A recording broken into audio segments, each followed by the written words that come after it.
Hello students, welcome back to Vandana's tutorial. आज हम करने वाले हैं क्लास 10 का हिंदी का चैप्टर 10 जो कि है ठेस, जिसको लिखा है फणीश्वर नाथ रेणु ने। बच्चों, ठेस का मतलब क्या होता है? कुछ हमको कोई जो बात होती है वो हमको दिल को लग जाती है, हमको बुरी लग जाती है, तो बात हमको चुभ जाती, तो वो उसको क्या बोलते हैं हम? ठेस। इसमें जो फणीश्वर नाथ रेणु जी है उसने हमें क्या बताया है कि एक ग्रामीण कलाकार है जो कि अपनी कला में बहुत ही दक्ष है। तो उसकी पत्नी और बच्चों की डेथ हो जाती है, तो वो मानसिक रूप से मतलब टूट चुका होता है, इमोशनली वो बहुत वीक हो जाता है। तो जो सिरचन है वो गांव वालों के लिए क्या बन जाता है? एक बेकार आदमी बन जाता है। लोग बेकार नहीं बल्कि उसे बेगार भी समझते हैं।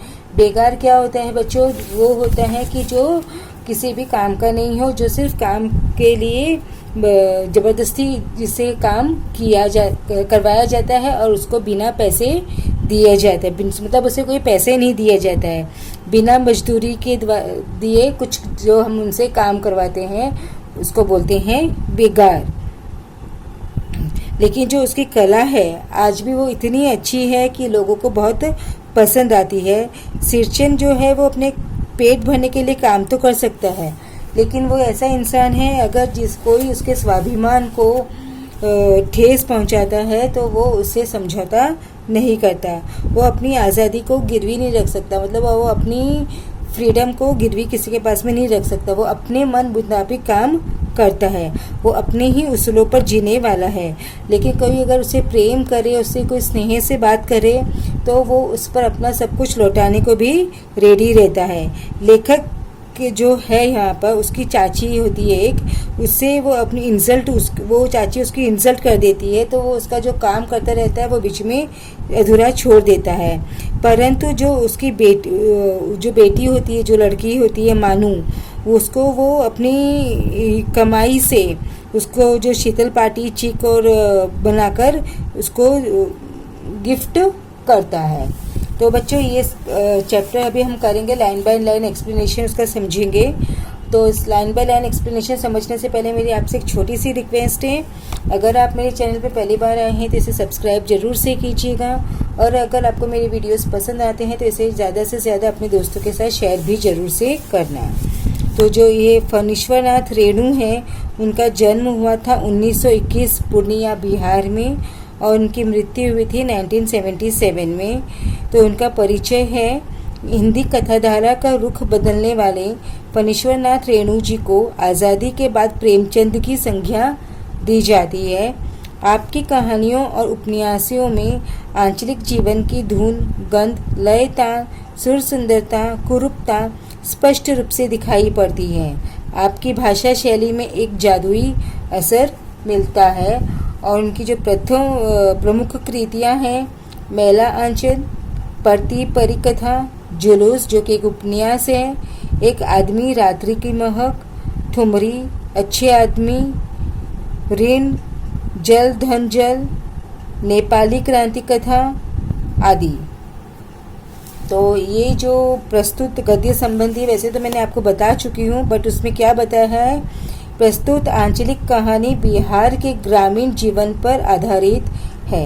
ये कहाँ पर आधारित है? बिहार के जीवन पे। इस कहानी के माध्यम से कथाकार ने ग्रामीण जीवन, सामाजिक संबंध, कारीगरों के स्वाभिमान आदि को बड़े ही सुंदर ढंग से विचित्र किया है।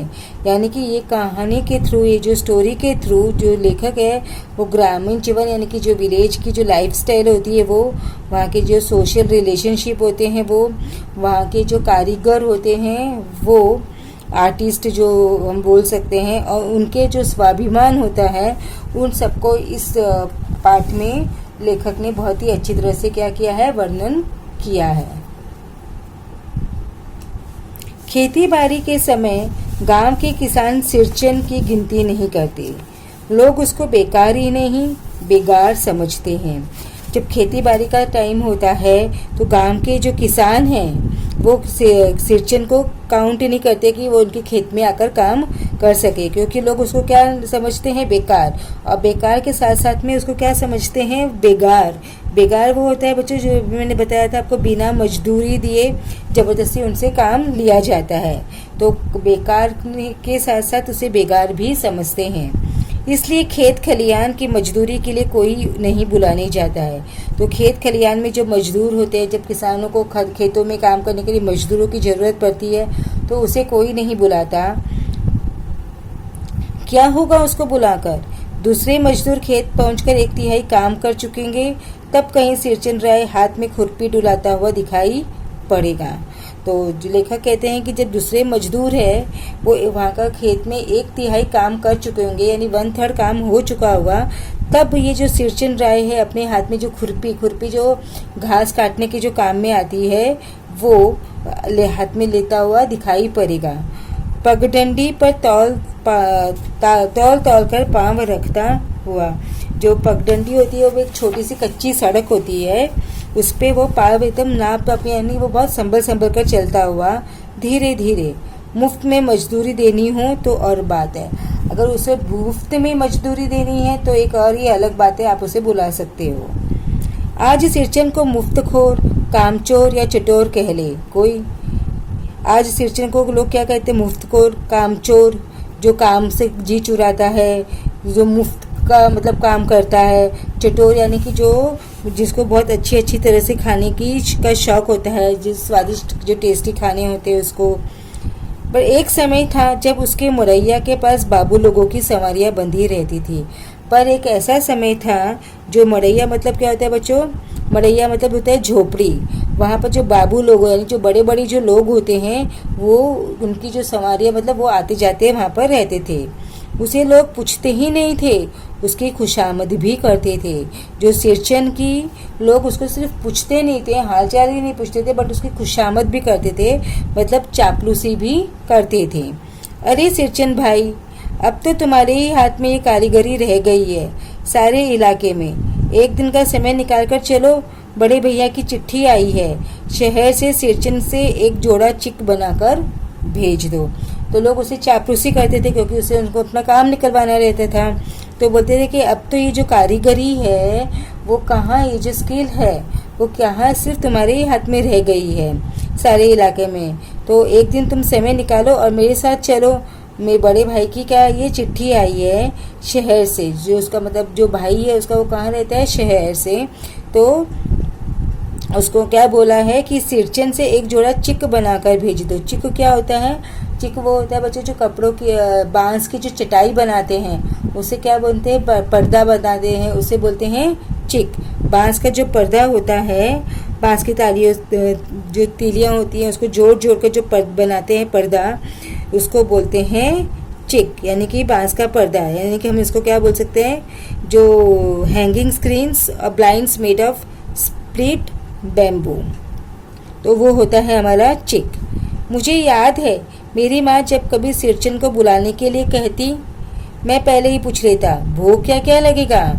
अब जब लेखक बोलते हैं मुझे याद है, जब भी लेखक की जो माँ है सिरचंद को बुलाने के लिए उसको कहती, तो जो लेखक है वो पहले ही अपनी माँ से पूछ लेता भोग क्या क्या लगेगा, मतलब वो आने वाले तो खाने में क्या क्या बनेगा, क्योंकि जो वो सिरचंद है वो क्या कैसा है? चटोर है, तो उसको खाने का बहुत शौक है। माँ हंसकर कहती, जा जा, बेचारा मेरे काम में पूजा भोग की बात नहीं उठाता कभी। तो वो उसकी माँ है वो उसको हंसकर बोलती कि मेरा जब वो काम करता है तो कोई भोग की मतलब खाने की वो बात नहीं करता। पड़ोसी गांव के पंचानंद चौधरी के छोटे लड़के को एक मेरे सामने ही बेपानी कर दिया था सिरचंद ने। तुम्हारी भाभी नाखून से खांट कर तरकारी परोसती है और इमली का रस डालकर कढ़ी तो हम मामूली लोगों की घरवालियाँ बनाती है, तुम्हारी भाभी ने कहाँ से बनाना सीखी है। तो जो लेखक है वो बोलते हैं कि पड़ोसी जो गांव है वहाँ पे जो पंचानंद चौधरी का घर महल मतलब बहुत रेप्यूटेड फैमिली जब होती है, तो उसके जो छोटे लड़के को मेरे सामने ही बेपानी कर दिया। बेपानी मतलब इंसल्ट उसकी कर दी थी, बेइज्जती कर दी थी सिरचंद ने क्या कहा, जो तुम्हारी भाभी है वो नाखून से खांट कर तरकारी परोसती है, यानी नाखून से चूल्हे लेकर वो क्या करती है तरकारी मतलब सब्जी वो परोसती है। और जो कढ़ी है वो कैसे बनाती हैं, इमली का रस ढालकर बनाती है। क्योंकि जो कढ़ी है वो हम कैसे बनाते हैं बच्चों, कढ़ी हम दही से बनाते हैं, तो दही तो महंगा पड़ता है, लेकिन जो इमली का पानी है वो क्या होता है, सस्ता होता है। तो इमली का पानी डालकर वो कढ़ी बनाएंगे तो उसमें खट्टापन भी आ जाएगा और कढ़ी बन जाएगी, और वो सस्ती पड़ेगी। तो लेखक बोलते हैं कि जो सिरचन है उसको क्या बोलता है कि इमली का रस डालकर तो हम जैसे गरीब लोग हैं, यानी हम जैसे जो मामूली लोग हैं वो कढ़ी बनाते हैं। तो तुम्हारे जैसे ऊंचे खानदान के लोगों ने कहाँ से सीखी, क्योंकि वो कौन था, चौधरी की था। तुम्हारी भाभी ने कहाँ से बनाना सीखी है। इसलिए सिरचन को बुलाने के पहले मैं माँ से पूछ लेता। सिरचन को देखते ही माँ हुलसकर कहती। तो इसीलिए जो लेखक कहते हैं कि सिरचन को बुलाने के पहले मैं माँ से पूछ लेता था कि क्या क्या बनाने वाले हो। और जब भी सिरचन आता तो उसकी माँ हुलसकर कहती, यानी हुलसकर मतलब बहुत एक्साइटेड होकर, खुश होकर कहती, आओ सिरचन, आज नैनू मथ रही थी तो तुम्हारी याद आई। नैनू मतलब जो मक्खन निकालते हैं ना, दूध की मलाई जमा करके जब उसको मक्खन करते हैं, बनाते हैं, तो जो मक्खन निकलता है उसको क्या बोलते हैं, नैनू। वो तो बोलती मैं जब मक्खन कर रही थी तब मुझे तुम्हारी याद आई। घी की खरखोरन के साथ चूड़ा तुमको बहुत पसंद है ना। तो बोलते कि घी की जो खरखोरन है उसके साथ में तुमको चूड़ा बहुत पसंद है। और बड़ी बेटी ने ससुराल से संवाद भेजा है, उसकी ननद रूठी हुई है मोती की शीतल पार्टी के लिए। तो जो लेखक की जो माँ है वो उसको क्या बोलती थी कि तुम्हें चूड़ा पसंद है।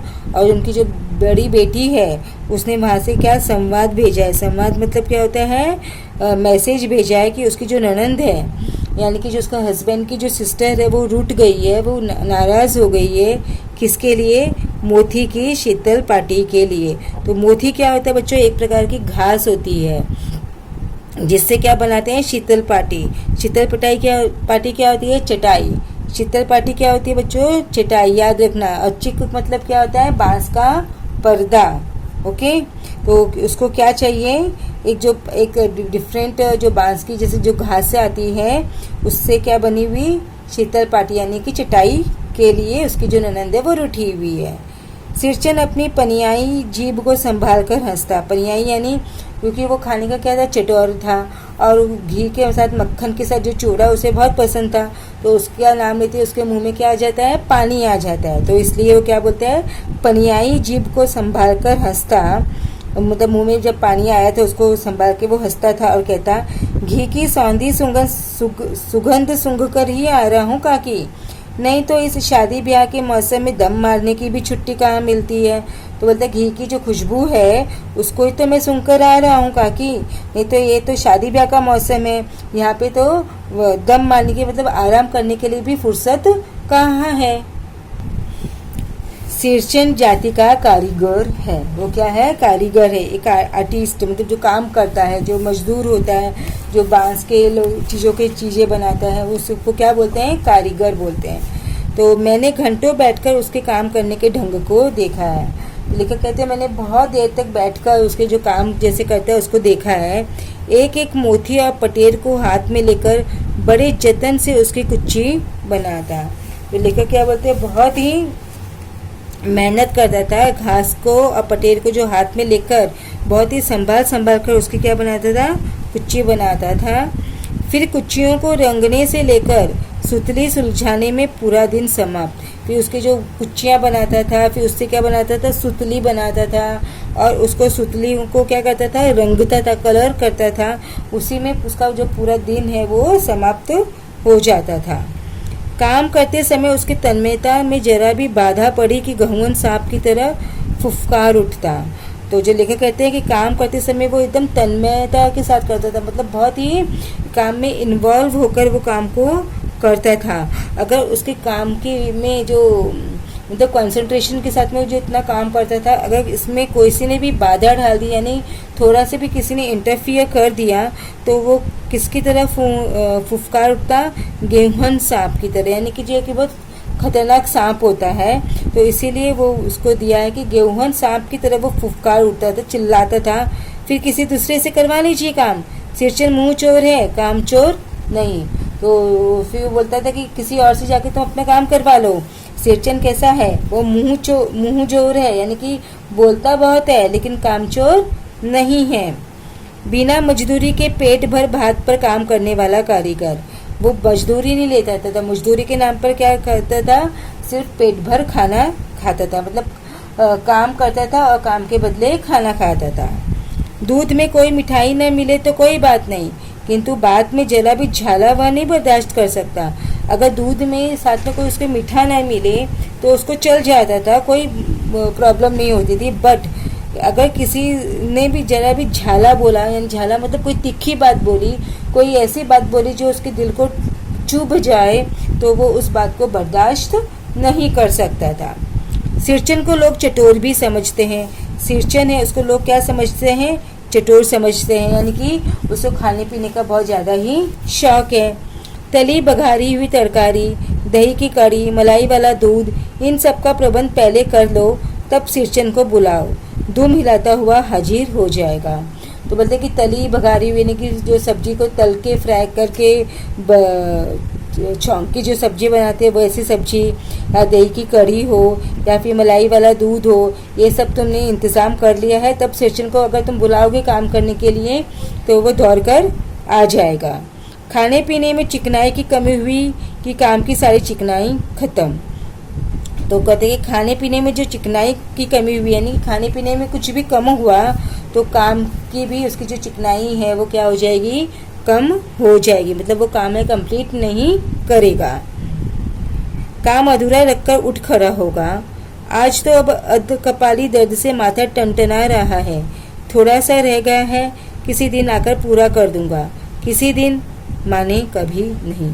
तो जगह उसे खाने के लिए बड़ा अच्छा खाना नहीं मिलता था, तो वो क्या होता था, काम बीच में छोड़कर खड़ा हो जाता और बोलता कि मुझे अध कपाली दर्द से माथा टनटना रहा है, मतलब मुझे मेरा जो आधा सर है वो क्या हो रहा है, दुख रहा है, तो अभी थोड़ा सा ही काम बाकी रह गया है, वो मैं किसी दिन आकर पूरा कर दूंगा।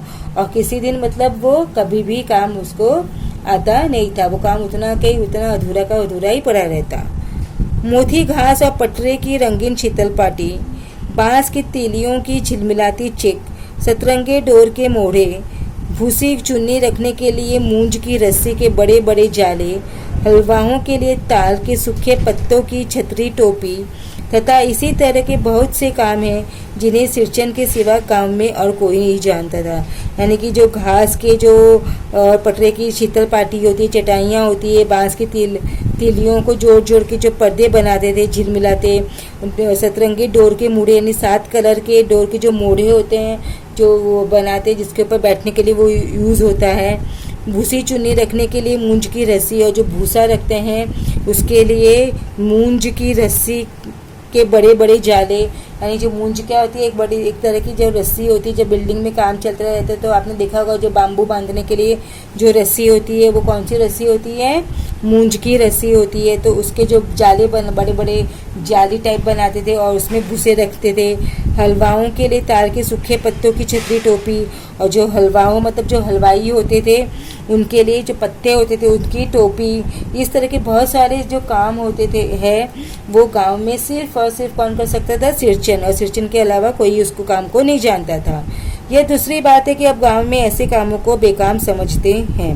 अब ये दूसरी बात है कि गांव में अब इस काम की कोई वैल्यू नहीं है।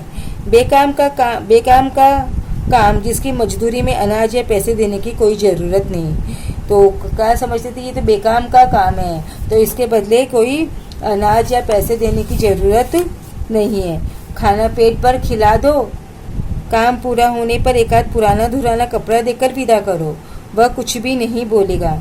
तो बस उसके बदले काम करवाने के बदले क्या करो, पेट भर कर खिला दो, और काम पूरा हो जाने पर एक आध पुराना कपड़ा है वो उसको देकर विदा करो, मतलब वहाँ से भेज दो, वह कुछ नहीं बोलेगा, बस इतने में ही वो जो काम है काम का अपना कर देगा, कुछ भी नहीं बोलेगा।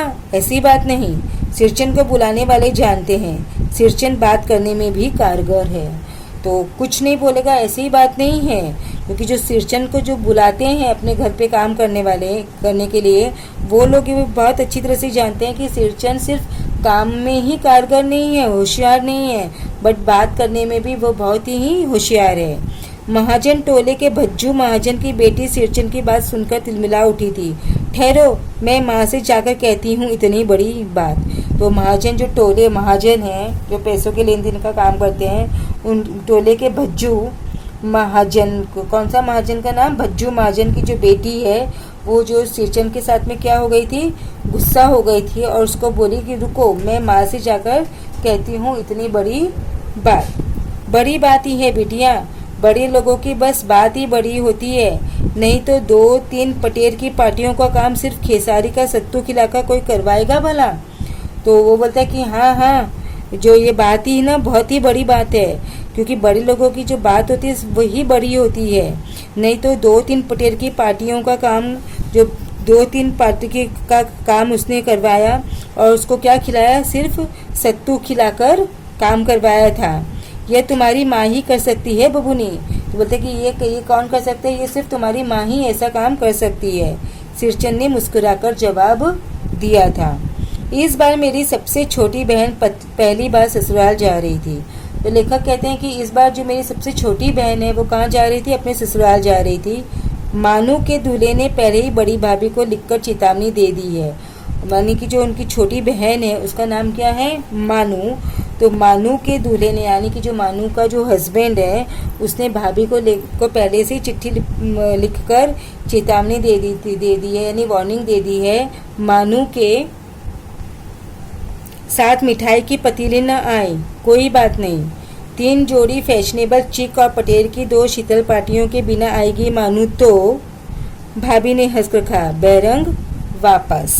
तो यानी कि मानू के साथ मिठाई की पतीली भले ही ना आए, लेकिन उनके साथ में क्या आना चाहिए, 3 जोड़ी फैशनेबल चिक, वही बांस का जो पर्दा होता है वो, और चटाई आएगी तो मानू। तो भाभी ने ऐसे ही मजाक में किया कि उसको वापस भेज देंगे।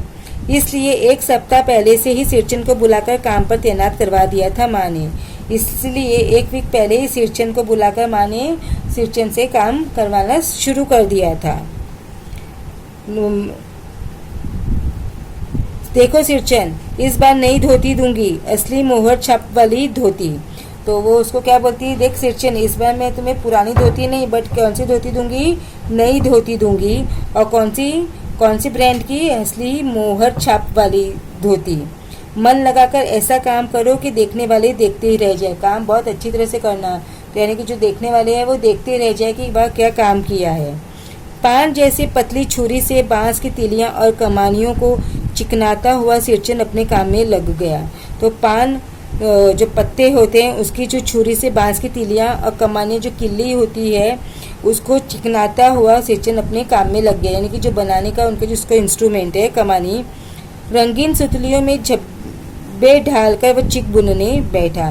तो रंगीन जो सुतलियां हैं, कलरफुल जो सुतलियां हैं, उसको बनाकर वो क्या बनाने बैठा, चिक बनाने बैठा, यानी कि पर्दा बनाने बैठा, जो कि बांस से बनता है। 1.5 हाथ की बिनाई देखकर ही लोग समझ गए कि इस बार एकदम नए फैशन की चीज बन रही है। तो जब तक उसने से अभी 1.5 हाथ का ही जो चिक है वो बनाया था, तो वह देखकर ही लोगों को समझ में आ गया कि इस बार जो सिरचन है वो क्या बना रहा है, बहुत ही नए फैशन की चिक बना रहा है।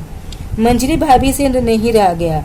मंजली भाभी यानी कि जो मिडल, ना सबसे बड़ी ना छोटी, जो बड़ी और छोटी के बीच में जो होती है उसको बोलते हैं मंजली। तो मंजली भाभी से नहीं रहा गया। पर्दे की आड़ से बोली, पहले ऐसा जानती कि मोहर छाप वाली धोती देने से ही अच्छी चीज़ बनती है तो भैया को खबर भेज देती। तो जो मंजली भाभी ने उसे टोन पाते हुए कहा कि अगर उसे पता होता कि अगर मोहर छाप वाली धोती उसको देंगे तो वो इतनी अच्छी चीज़ बनाएगा, तो मैं भी पहले से ही भैया को ऐसे ही खबर बता देती थी, क्योंकि शायद हो सकता है कि मंजली भाभी ने उससे कुछ बनवाया और उसे वो चीज़ पसंद नहीं आई हो। काम में व्यस्त सिरचन के कानों में बात पड़ गई, और जब काम में बिजी था सिरचन, उसके कान में ये बात पड़ गई, यानी उसने वो बात सुन ली। बोला, मोहर छाप वाली धोती के साथ रेशमी कुर्ता देने पर भी ऐसी चीज नहीं बनती भौरिया। मानू दीदी काकी की सबसे छोटी बेटी है। मानू दीदी का दूल्हा अफसर आदमी है। तो बोलते हैं कि मोहर छाप वाली धोती के साथ अगर कुर्ते का भी कपड़ा दोगी, रेशमी कुर्ते का भी, तो भी ऐसी चीज़ नहीं बन सकती। ये तो कौन है, मानू दीदी जो है वो काकी की सबसे छोटी बेटी है और उसका जो हस्बैंड है वो क्या है, अफसर आदमी है, इसलिए वो इतनी अच्छी चीज़ बना रहा है। मंजली भाभी का मुंह लटक गया, यानी कि वो उदास हो गई। मेरी चाची ने फुसफुसाकर कहा, किससे बात करती है बहू? मोहर छाप वाली धोती नहीं, मूंगिया लड्डू।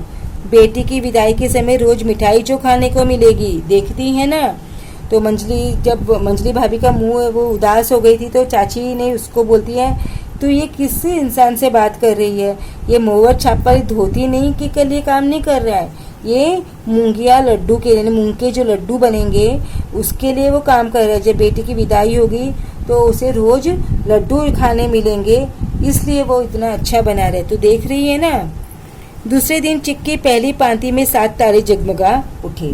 तो दूसरे दिन वो जो चिक बना रहा था पर्दे में, तो पहली जो लाइन थी, पांति थी, उसमें 7 तारे यानी कि 7 कलर के उसने तारे जगमगाए। 7 रंग के सतबहिया तारा यानी 7 कलर्स के उसने तारे लगाए। अपने काम में मगन सिरचन को खाने पीने की सुध नहीं रहती। जब वो अपना काम में बिजी रहता था तो उसे खाने पीने की भी सुध नहीं रहती। चिक में सुतली के फंदे ढालकर उसने पास पड़े सूप पर निगाह डाली। चिवड़ा और गुड़ का एक सूखा ढेला। तब वो चिक के सुतली के फंदे ढाल रहा था तो उसके पास में जो एक सूप था, सूप वो होता है ना जिसमें बच्चों अनाज को लेके उसको फटका देते हैं, तो उसमें उसने, गांव के लोग ऐसे ही किसी में भी ढालकर उनको खाने दे देते थे। तो उसमें जो सूप पर उसने देखा तो क्या था, उसमें सिर्फ चिवड़ा था। चिवड़ा मतलब पोहा जो हम लोग बनाते हैं ना, चिवड़ा वो, और गुड़ का एक सूखा डेला। मैंने लक्ष्य किया, सिरचन की नाक के पास 2 रेखाएं उभर आई।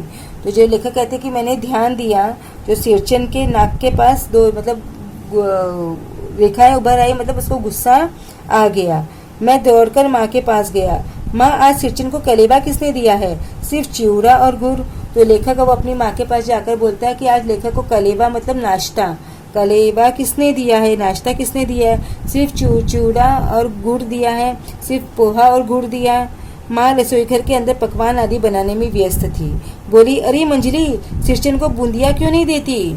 तो जो माँ थी वो क्या थी, किचन में क्या बना रही थी, पकवान यानी मिठाइयाँ बनाने में बिजी थी। तो उसने मंजली यानी जो मंजली भाभी थी उसको बोला, सिरचन को बूंदिया क्यों नहीं देती? बूंदिया क्या होता है, जो बूंदी होती है ना वो, तो वो तुमने क्यों नहीं दिया उसे? बूंदिया मैं नहीं खाता काकी। सिरचन के मुंह में चिवड़ा भरा हुआ था। तो सिरचन ही खुद ने बोला कि वो क्या नहीं खाता, बूंदिया नहीं खाता, और उसके मुंह में चिवड़ा था।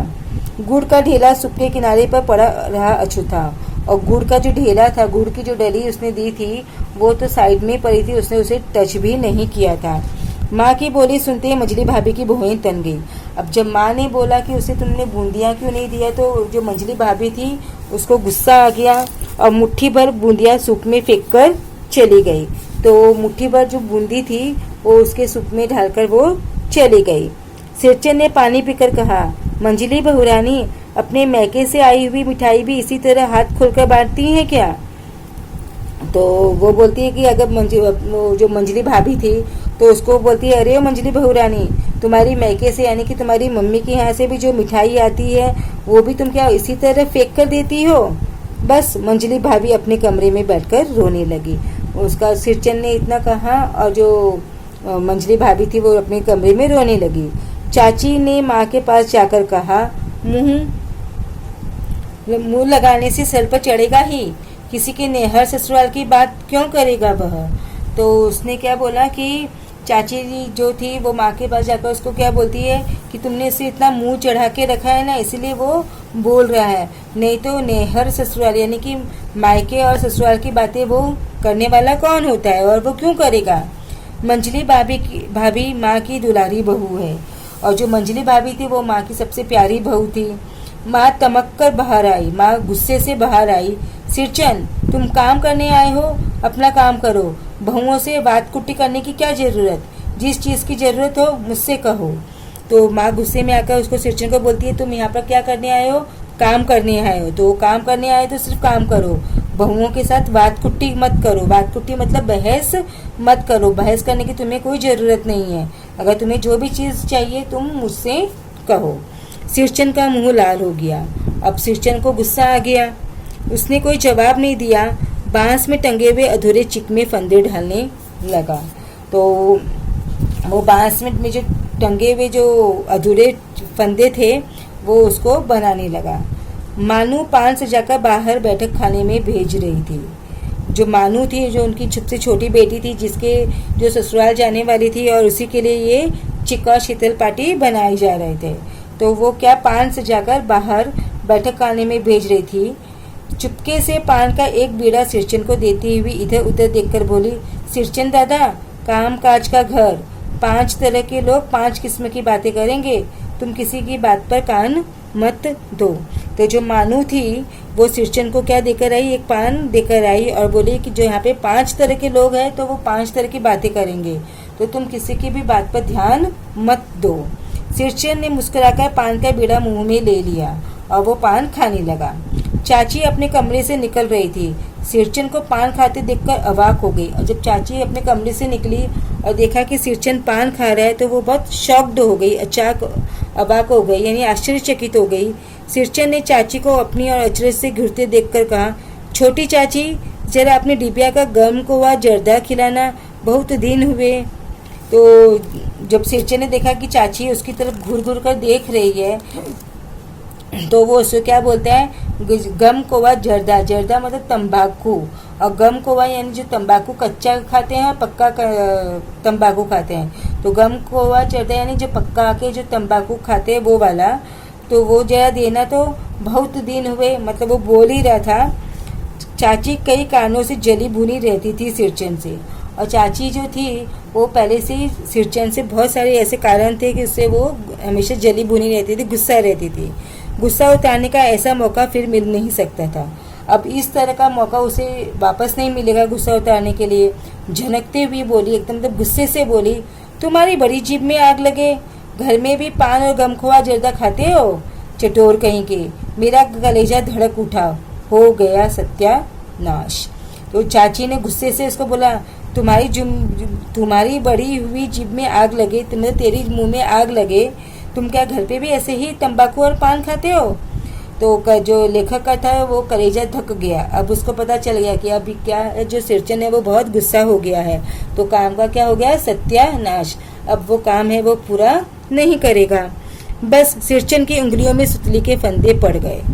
मानो कुछ देर तक वो चुपचाप बैठा पान को मुंह में घुलाता रहा। अब बस जो फंदे थे वो उंगलियों में ही रह गए, और वो कुछ देर तक वहीं बैठा रहा चुपचाप और पान खाता रहा। फिर अचानक उठकर पिछवाड़े पिक थुकाया, और फिर अचानक से उठकर पिछवाड़ा यानी घर के जो बाहर की जो जगह होती है, पीछे की जो जगह होती है, वो वहाँ पर पिक यानी कि पान खाने के बाद में जो मुंह में जो थूक आता है उसको पिक बोलते हैं, वो वहाँ पर जाके थुकाया। अपनी छुरी, हंसियाँ वगैरह समेट संभाल तैयार थे काम करने के लिए, उन सबको उसने झोले में रखे। टंगी हुई अधूरी चिक पर एक निगाह डाली और हनहनाता हुआ आंगन से बाहर निकल गया। अपनी जो अधूरी चिक थी यानी जो पर्दा था उस पर एक नज़र दिया और गुस्से से बाहर निकल आया, मतलब फटाफट गुस्से में चल के बाहर निकला। मानू कुछ नहीं बोली, चुपचाप अधूरी चिक को देखती रही। अब मानू कुछ नहीं बोली, बेचारी चुपचाप अधूरी जो चिक थी उसको देखती रही। 7 तारे मंद पड़ गए, यानी जो 7 तारे लगाकर वो चिक बना रहा था वो अधूरे के अधूरे रह गए। माँ बोली, जाने दे बेटी, जी छोटा मत कर, मानू मेले से खरीद कर भेज दूंगी।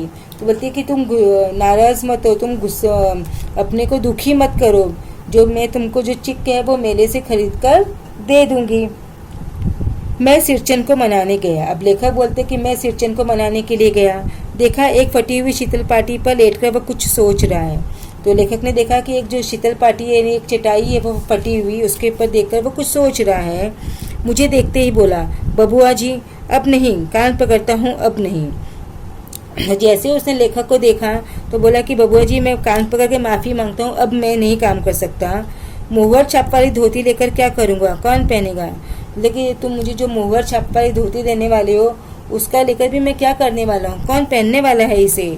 ससुरी खुद मरी, बेटे बेटियों को ले गई अपने साथ। ससुरी यानी कि वो अपनी वाइफ के लिए बोल रहा है कि वो खुद तो मर गई और फिर उसके साथ में जो उनके बच्चे थे, बेटा और बेटी, वो भी चले, मतलब उनकी भी डेथ हो गई थी। बबुआ जी, मेरी घरवाली जिंदा रहती तो मैं ऐसी दुर्दशा भोगता। बोलते कि अगर मेरी जो वाइफ है वो आज रहती तो क्या मेरी ऐसी दुर्दशा होती, मेरा ऐसा हाल होता। वह चित्रपाटी उसी की बुनी हुई है। जिस चित्रपाटी पर वो लेटा हुआ था वो चित्रपाटी उसकी वाइफ की ही बनाई हुई है। इस चित्रपाटी को छूकर कहता हूँ अब यह काम नहीं करूँगा। तो जो सिरचन है वो बोलता है कि अब मैं इसको टच कर बोल रहा हूँ इस चित्रपाटी को, जो कि उसकी वाइफ ने बनाई है, अब मैं ये काम नहीं करूँगा। गांव में तुम्हारी हवेली में मेरी कदर होती थी, अब क्या? मतलब गांव भर में तुम्हारी जो हवेली थी वहीं पे मेरी कदर होती थी, मेरी इज्जत होती थी, अब क्या? लेकिन अब भी तुम वहाँ पर भी तुमने मेरी बेइज्जती हो गई। मैं चुपचाप वापस लौट आया। समझ गया कलाकार के दिल में ठेस लगी है, वह नहीं आ सकता। तो लेखक को समझ में आ गया कि जो कलाकार है उसके दिल में बहुत बड़ी ठेस लगी, बात दिल में चुभ गई है, अब वह काम नहीं कर सकता। बड़ी भाभी अधूरी चिक में रंगीन छींट का झालर लगाने लगी। यह भी बेजा नहीं दिखलाई पड़ता, क्यों मानूं? जो बड़ी भाभी थी वो अधूरा जो पर्दा था उसमें कलरफुल झालर लगाने लगी और बोली कि यह भी बेजा नहीं दिखाई पड़ता। बेजा मतलब बेकार नहीं दिखाई दे रहा, ये भी अच्छा लग रहा है। मानू कुछ नहीं बोली बेचारी, किंतु मैं चुप नहीं रह सका। चाची और मंजली भाभी की नज़र न लग जाए इसमें भी। तो जो लेखक है बोलते हैं वो मैं चुप नहीं रह सका, तो मैंने बीच में ही बोल दिया कि यह अच्छा तो लग रहा है लेकिन इसमें भी चाची की और मंजली भाभी उसकी नज़र नहीं लग जाए, क्योंकि जो सिरचन है वो काम किसके वजह से छोड़कर गया था? सिरचन है वो काम किसकी वजह से छोड़कर गया था? चाची और मंजली भाभी के कारण।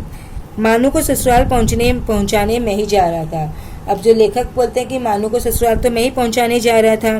स्टेशन पर सामान मिलाते समय देखा मानू बड़े जतन से अधूरी चिक को मोड़कर लिए जा रही है। जब स्टेशन पर वो सामान लेकर जा रहा था तो उसने देखा कि जो मानू है, उसकी जो बहन है छोटी, वो जो चिक है, अधूरा पर्दा था, उसको बहुत ही संभाल कर लेकर जा रही थी। मन ही मन सिरचन पर गुस्सा ही हो आया। चाची के सुर में सुर मिलाकर कोसने को जी हुआ, कामचोर चटोर। तो बोलते उसको लेखक को बहुत गुस्सा आया सिरचन पर, क्योंकि उसकी जो बहन थी उसको वो चिक थी, वो बहुत ही जरूरी चाहिए थी। तो उसके भी मन में उससे गुस्सा आया कि उसके साथ में उसे मैं क्या दूं, जी को उसको कोसूं कि कामचोर चटोर। गाड़ी आई, सामान चढ़ाकर मैं दरवाज़ा बंद कर रहा था कि प्लेटफॉर्म पर दौड़ते हुए सिरचन पर नज़र पड़ी। तो लेखक कहते जैसे मैं गाड़ी का सामान चढ़ाकर दरवाज़ा बंद कर रहा था वैसे ही वहाँ पर कौन आया? सिरचन आया। बबुआ जी, उसने दरवाजे के पास आकर पुकारा। क्या है? मैंने खिड़की के गर्दन निकालकर खिड़की के स्वर में कहा।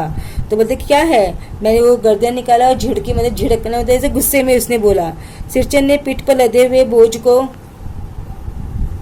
उतार कर मेरी ओर देखा। दौड़ता आया हूँ, दरवाज़ा खोलिए। मानू दीदी कहाँ है? एक बार देखूं? बोलते हैं कि उसके पीठ पर कुछ सामान था, उसको उसने उतारा और कहा भाग भाग कर आया हूँ, दरवाज़ा खोलिए। मानू दीदी कहाँ है? एक बार देखूं तो लूँ। मैंने दरवाज़ा खोल दिया। सिरचन दादा, मानू इतना ही बोल सकी। खिड़की के पास खड़े होकर सिरचन ने हकलाते हुए कहा, यह मेरी ओर से है, सब चीज़ें हैं दीदी। शीतल पाटी, चिक और एक जोड़ी आसनी खोज की। गाड़ी चल पड़ी तो उसने उसको शीतल पाटी, चिक यानी चटाई, पर्दा और एक आसनी कुछ की, मतलब जो घास की जो आसन होता है, वो सब चीज़ें उसने उसको अपनी तरफ से दी। मानू मुहर छाप पाई धोती का दाम निकाल कर देने लगी। अब मानू है वो उसको धोती तो अभी उसके पास नहीं थी, तो उसने उसका जो धोती का जो दाम है वो देने लगी। सिरचन ने जीप को दान से काटकर दोनों हाथ जोड़ दिए। सिरचन ने दोनों हाथ जोड़ दिया, यानी वो पैसा लेने से मना कर दिया। मानू फुट फुट कर रो रही थी। मैं बंडल को खोलकर देखने लगा। ऐसी कारीगरी, ऐसी बारीकी, रंगीन सुतलियों के फंदों का ऐसा काम पहली बार देख रहा था। यानी कि इतना अच्छा काम उसने किया था कि जो लेखक है वो उस काम को पहली बार ही देख रहा था। फणीश्वर नाथ रेणु की संपूर्ण कहानियों से ये जो पार्ट है वो लिया गया है। तो बच्चों इसी के साथ में हमने जो ठेस चैप्टर है वो फिनिश कर दिया। अब अगले वीडियो में हम करेंगे इसी चैप्टर के स्वाध्याय। तब तक take care and keep watching Vandana's tutorial. मिलते हैं नेक्स्ट वीडियो में।